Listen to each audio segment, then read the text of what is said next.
La sabiduría perenne es como el lugar de encuentro de todas las tradiciones espirituales, de sabiduría, de todos los sistemas de conocimiento del mundo, Oriente, Occidente, arriba y abajo. Eh, Alguien dirá, no, pero es que cada sistema de conocimiento habla de una cosa diferente. Todas tienen algo que comparten, todas tienen una sabiduría compartida, todas tienen una visión universalmente compartida por todos los seres humanos de todos los tiempos y edades. Y nuestra propia experiencia, cuando entra en esa práctica, en esa sadhana, verifica esa experiencia. A eso se le llama sabiduría perenne. No es cultural, no es un conocimiento cultural, no es un conocimiento temporal, no es una moda, no es una percepción parcial, no, ahí hay una experiencia compartida universalmente por la conciencia humana de todo tiempo y cultura. A eso se le llama sabiduría perenne. ¿Qué nos dice muy fundamentalmente esa sabiduría? Bueno, nos dice muchas cosas, pero es lo que nos atañe ahora. Lo primero que nos dice es que el espíritu existe. Lo digo porque, por ejemplo, en nuestra cultura materialista, cuando digo materialista no lo asociemos al materialismo consumista, no, eso es otra cosa. Digo materialista en el sentido de que percibimos, nuestra cultura nos dice que la realidad es material, que es todo inmanencia, que no hay ningún sentido trascendente en nada, que no hay ningún sentido de ningún orden inteligente en nada, que no hay ningún no, es simplemente un universo al azar, un universo mecánico, interacciones aleatorias que dan lugar a un universo que casualmente encaja todo perfectamente por casualidad. Y claro, efectivamente eso es para mí, poéticamente, es lo que se le llama el infierno. El espíritu existe. Es esa intuición, intuición, sensibilidad consciente, perceptiva, incluso cognitiva, de que el mundo no es solo lo que los sentidos me presentan. Que yo no solo soy esta personita encerrada en este cuerpo que nace y muere y que su único sentido es sobrevivir y depredar. Hay una intuición, hay un impulso trascendente, hay una necesidad, incluso como digo, no solo un impulso, sino una necesidad de esa trascendencia. Eso también lo estudia Maslow en su pirámide de necesidades y demás. Al final hay una necesidad de trascendencia. Y eso que llamo espíritu, eso también lo señala la sabiduría perenne, dice, eso, o sea, el espíritu existe y eso soy yo. No es un espíritu ajeno a mí, no es una cosa que a mí pues como siempre vamos a decirlo así, es que ahora vamos al paréntesis porque tiene que ver con esto, se ha infantilizado la noción del espíritu como un gran padre y nosotros sus hijos que obedecen y son premiados o castigados dependiendo de su voluntad o que me porte bien o mal. Efectivamente es una visión muy infantil, que ha calado bastante profundo, por cierto, pero eso tiene que ver con el paréntesis, que luego vamos. El caso es que al final yo simplemente nombro lo que nombra la sabiduría perenne y lo que es accesible a cualquier experiencia humana. El espíritu existe y eso soy yo. Esa es la primera verdad fundamental de la sabiduría perenne. La segunda es que generalmente yo no puedo reconocer eso que acabo de decir, porque mi propia conciencia está omnibulada o adherida o identificada al pequeño ego o mente pequeña, la mente personal. Esa gran conciencia que yo soy, ese gran espíritu, está adherida a una forma muy limitada y muy concreta, y por eso no puedo percibir mi verdadera naturaleza.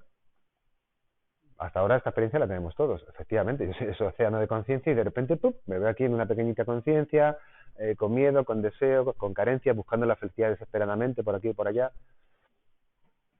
Esa es la segunda verdad. La tercera es que efectivamente hay un camino que me lleva a recordar quién soy realmente, a la comprensión de quién soy verdaderamente. O sea, el camino de vuelta. Soy el espíritu, lo he olvidado y hay un camino que me puede llevar a recordarlo. Esa es la sadhana. Hay una práctica que me puede llevar a recordarlo. O por lo menos que me puede invitar a recordarlo. No es una matemática. Hago la sadhana, me ilumino. No, pero sí me invita. Sí que hay una disposición, hay un consentimiento, hay una inclinación a ser encontrado por eso. Y la cuarta verdad es que cuando eso sucede, cuando uno recuerda su verdadera naturaleza, pues revela que la naturaleza de ese espíritu, también de manera muy genérica y demás, pero tiene que ver con la verdad, tiene que ver con la bondad y tiene que ver con la belleza.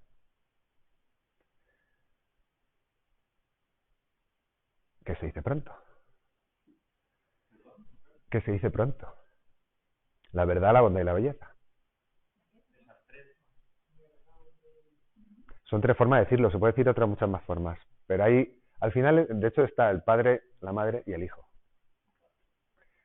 La India lo dice de una manera maravillosa, que es Satchitananda, que le meten esa tercera parte que tiene que ver con la belleza, que tiene que ver con el hijo y que es la bienaventuranza, la dicha. Ábralo. Ábralo gallego. Ábralo, pero normalmente es el 3, es la ley del 3, es en la Trinidad. Lo miremos por donde lo miremos, solo vemos trinidades. Luego vamos a ir a unas cuantas. Pero la Trinidad o la ley del 3 es una ley que aplica por todas partes. Hay otras muchas leyes, y del 7, y del 4, y de otras muchas. Pero la del 3 en este sentido, al final, también hay una ley universal maravillosa del Kybalión, hermética, la ley de correspondencia, que si yo entiendo el mundo inmanente, voy a entender el trascendente y viceversa. En la naturaleza está reflejado todo el mapa de la realidad. Y por ejemplo, en el mapa se nos muestra una cosa muy concreta. El átomo, protón, neutrón, electrón. Las 3 cargas, positivo, negativo, neutro. Eso está en todo. En todo. Incluido en Brahma, Shiva y Vishnu, en el Padre, la Madre, el Hijo, en la verdad, la bondad, la belleza, Sat, Chit, Ananda, existencia, conciencia, bienaventuranza. Es una Trinidad por doquier. Estamos jugando con las palabras, por eso decimos, alguien diría, no, es que es otra cosa, que son conceptos, que esta no es la verdad, son formas de nombrarlo, ya está. Pero, por lo general, hay un consenso que tiene que ver con la verdad, tiene que ver con el amor y tiene que ver con la dicha o belleza. Belleza también en el sentido de que es una conciencia creativa. Cuando decimos verdad o conciencia, tiene que ver con eso, ¿no? Cuando uno la vive, lo experimenta como una conciencia. Como una conciencia. No una conciencia individual pequeñita, no, una conciencia de totalidad, de unidad. Y luego también se percibe, dentro de la tradición de sabiduría, estos serían como los 4 caminos, o sea, como las 4 verdades así circular, ¿no? De que yo soy eso y al final lo olvido, recuerdo y vuelvo a eso. Y luego hay otra forma también de verlo, como que ese espíritu, hay otra ley que es la del 2, la polaridad.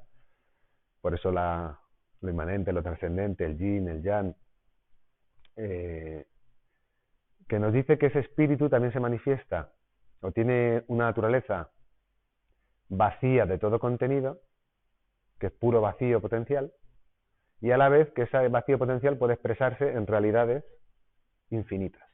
O sea, que es el vacío y es la forma, es la quietud y es el movimiento. Cualquier tipo de dualidad refleja la unidad de esa verdad polarizada. Y esencialmente solemos comprender el espíritu como esa conciencia vacía, plena, dichosa, indefinible, aunque la estemos definiendo, pero la estamos definiendo de manera poética, no académica. Y finalmente esa conciencia, por lo que sea, tiene ese potencial de crear y de expresar todo su potencial infinito en lo que llamamos la realidad. Los universos que creamos, los universos materiales, los universos energéticos, los universos biológicos, los universos psicológicos, los universos psíquicos, o sea, todo lo que emerge de esa conciencia es simplemente lo que tiene para expresar. Luego hay más misterios, porque luego todas esas formas que expresa tienen la cualidad también de esa propia conciencia, de su propia libertad para crear, reflejada en cada unidad de conciencia para crear lo que se llama su propia realidad o libre albedrío. Pues eso es un misterio, pero bueno, ya entraríamos en otras cosas. Así que bueno, por lo menos estamos nombrando así grandes conceptos de la sabiduría perenne y demás. ¿Hasta aquí bien, no? Yo creo que nos podríamos quedar con esa trinidad y esa dualidad, o sea, o esa polaridad en el sentido de como que el espíritu asume muchas formas. Y que finalmente la experiencia humana nos lleva, yo diría que lo fundamental, nos lleva a una experiencia de verdad, de amor y de belleza. Y como digo, esto no es una cosa que no tiene que ver con los sistemas de creencias, es que incluso cuando nos sentamos un ratito, o ayer decíamos, cuando tenemos una experiencia de unidad por lo que sea, porque estamos viendo una imagen muy inspiradora, en fin, siempre hay vislumbres de eso. Siempre, todos hemos tenido vislumbres de eso. Y intuimos que es verdad. Por mucho, aquí me meto al paréntesis si quieres, por mucho que se trate de anular esa realidad o esa verdad en nosotros.